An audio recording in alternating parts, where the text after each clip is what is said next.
Anybody out there, viewers, that think that this is some setup, Albi's got a job and she knows exactly what her job is. Albi does not know what bag it is, neither does DeAngelis, Corporal DeAngelis. And we'll let her go to work.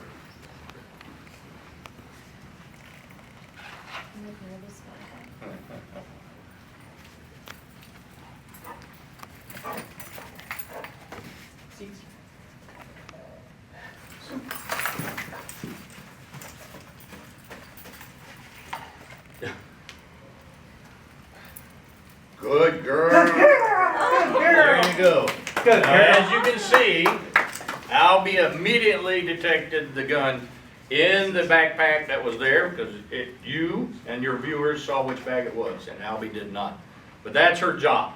Now this is Deputy DeAngelis and this is Albi, so everybody can see each of them.